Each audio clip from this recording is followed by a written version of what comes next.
Boker Dealer Catalog 2011. I scored it at SHOT Show this year. Makes for some great reading if you are a knife enthusiast or addict like I am. Some blades in here, I gotta be honest though, I'm just not too attracted to. Funky designs. I gravitate towards the classic designs. Full flat ground, drop points. I know, I'm not that exciting. They just don't, I don't know, move me. Like those two right there, come on. Gimmick knives. I don't like gimmick knives. I like working blades, or blades that could be put into work that will serve well. I mean, these are decent. I actually like the chiseling on that handle. I better get cruising. This review will be too long. Those are decent. Anyways, I went to studying the Boker catalog. That's the way I say it, by the way. Sorry if it's the wrong way. And some great blades in here. I was really digging them. Some not so much. And yes, maybe one day I'll do a catalog review on this. Let me know if you want that. I used to do them a long time ago. That's a cool one. That is a Boker Plus Mark I Navy knife. Second type of cool. I just like it. But the one that really intrigued me for lots of different reasons, which I'll cover in the review, is this one. Oh yes, talking about classic working knives. That's a Boker Plus Titan drop point. I read about it in the catalog. These ones are okay. I really like that one. Full flat grind, titanium frame. Lots to like about it. Very good price point, 60 retail. That means it's going to street around 40, maybe even less. Had to get one. Ever since I saw it in the catalog, I was on the lookout. Here it comes in person.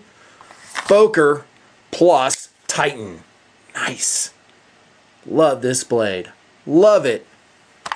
$40? Here I go on value already. Jumping in the TPs. Philosophy of use first and foremost.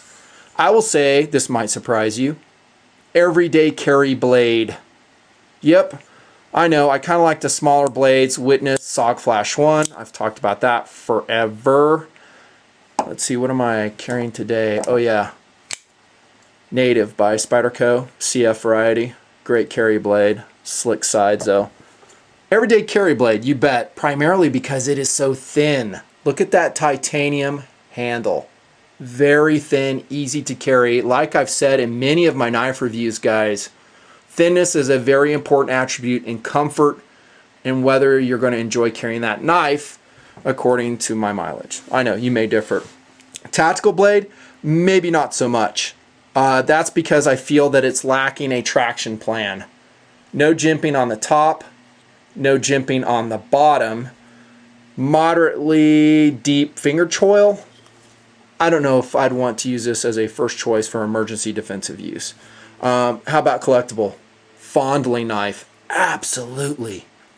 I think that might be its first POU actually, is that if you just like knives like I do, collecting them, fondling them, holding them, showing them off to your friends who also like blades, I think the Boker Plus Titan is a huge score.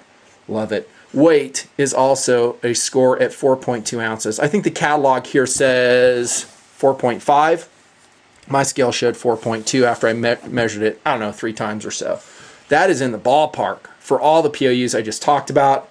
Yes, it excites me, especially when you're getting a classic full flat ground 3 3/4 inch 440C stainless steel blade. Love the classic drop point, especially when it looks like this. It's just such a functional blade. Getting back to the beginning, what I was saying, it's not trendy, it just works. It slices well, prepares food, opens packages, all the things we do with our knives, or we would like to do with them someday. I think the drop point serves quite readily. Even as a defensive knife, I know, traction plan notwithstanding, I think as a tactical shape, I think it's decent. Relatively strong tip, relatively good belly there, and yet the plot thickens a little bit. If I were to ding the Boker Titan at all, this model of Titan, I would say that their formulation of 440C is not, I don't know, how do I say this? It doesn't take a razor sharp edge. I spent, I don't know, probably an hour fooling around with this edge, trying to get it hair popping sharp. I finally got it to where I was happy with it, but it wasn't like outstanding. You guys know in my reviews, my videos, I just am very honest with you, and that's how I see it. Are there different levels of quality for 440C? Don't know. This has to be an overseas produced knife, maybe Taiwan or whatever. I think it says in catalog, I forget. And maybe the steel is, I don't know, not quite up to par. I've seen some 440C varieties that I've been very unimpressed with from various makers. Smith & Wesson was one of them. I had a Smith & Wesson 440C knife. I had a hard time sharpening that one too. Okay, minor downside. I'm just going to lay it out there. You can figure it out. As it is now, though, I am happy with the edge. Let me say that. But is it on par with a VG10 steel, S30V, or heck, even in some cases, OS8? There's my Duracoated Rat 1 folder. And I'll tell you what, this is scary sharp. Scary. Not so much with a Titan. Speed, however, for a lockback is just superb. It flies out, and remember, as a lockback, it's got to overcome the resistance of the locking bar, right, and its associated spring. But I find this is probably one of the fastest deploying lockbacks, at least in this price range, I've ever seen. Excellent. Lockup, very solid. No movement at all up and down. You don't have to fiddle around with the pivot point at all. It comes out perfectly from the box. Speaking of the box, the reason I'm fooling around with the edge is because as it came, it was not impressive. So you might be wondering, why were you sharpening a new knife? That's why, because I was seeing if I could get it sharp. Okay, great strength, I think, from a lockback. No, it's not a cold steel triad lock where it has an interrupter stop pin in there. So, you know, maybe some conventional considerations with a lock bar might be in order. Handle material. This is where it gets into the second type of cool, guys. I'm a sucker for titanium handles. I am. I don't think they're ultimately that lightweight compared, I don't know, to say aluminum, but I love them. They are cool looking. Like this is bead blasted gray titanium. Yes, there's different types of titanium, but I just love it. You can see it's contoured and radiused where it counts. No sharp edges. Still kind of square-sided a little bit. I've talked about that before. By the way, the thumb stud is cylindrical. No Wizard of Oz issues on that. Very nice. By way of reference, okay, we're talking about a titanium blade that's $40 or under if you do your shopping.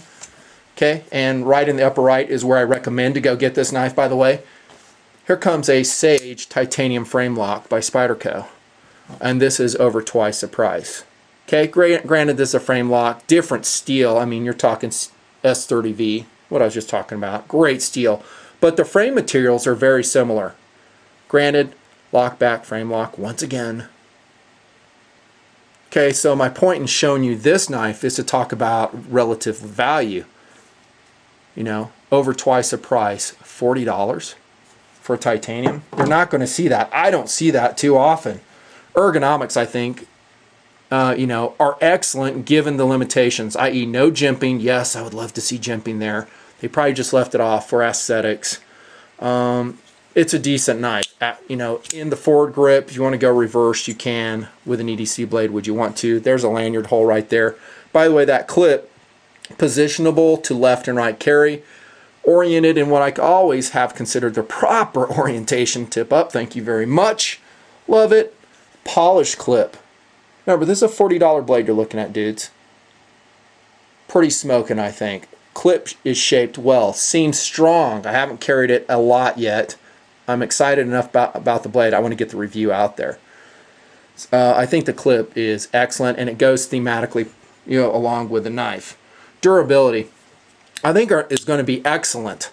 The 440C steel, yes, I have that minor reservation on as far as can I get it razor sharp. Let me tell you also, I don't think I'm that great of a knife sharpener. I've always said that, so it could be just my own skill levels. But I will say I was pretty consistent with my grinds. And then I really finally got that edge to come out on a ceramic rod, hand sharpening, which I've shown to you guys before. Durability will be excellent. The 440C steel choice is actually a good all-around steel choice. Higher carbon content than 440A, of course. Adequate, not outstanding rust resistance. Adequate, not outstanding toughness. If you want something more, pay more. What I've always said. Value is off the charts, dudes. Seriously. Again, look in the upper right. Go there. Use military discount at that place, by the way. I'll just tell you, it's A.G. Russell. I don't know how long he'll carry these blades, though. That's why I hate to put it in video form, because he may drop them. Cool factor. If I were to show you this knife, you didn't know the price, what would you ballpark it at? $40? I highly doubt it. I would think you'd probably say $65, $70, maybe higher. 440C titanium lockback. Nice. Nice blade. That's a Boker plus Titan. It's going to go in my best knives, $40 or under playlist. This is a Nutnfancy review. Highly recommended, this knife. See you guys.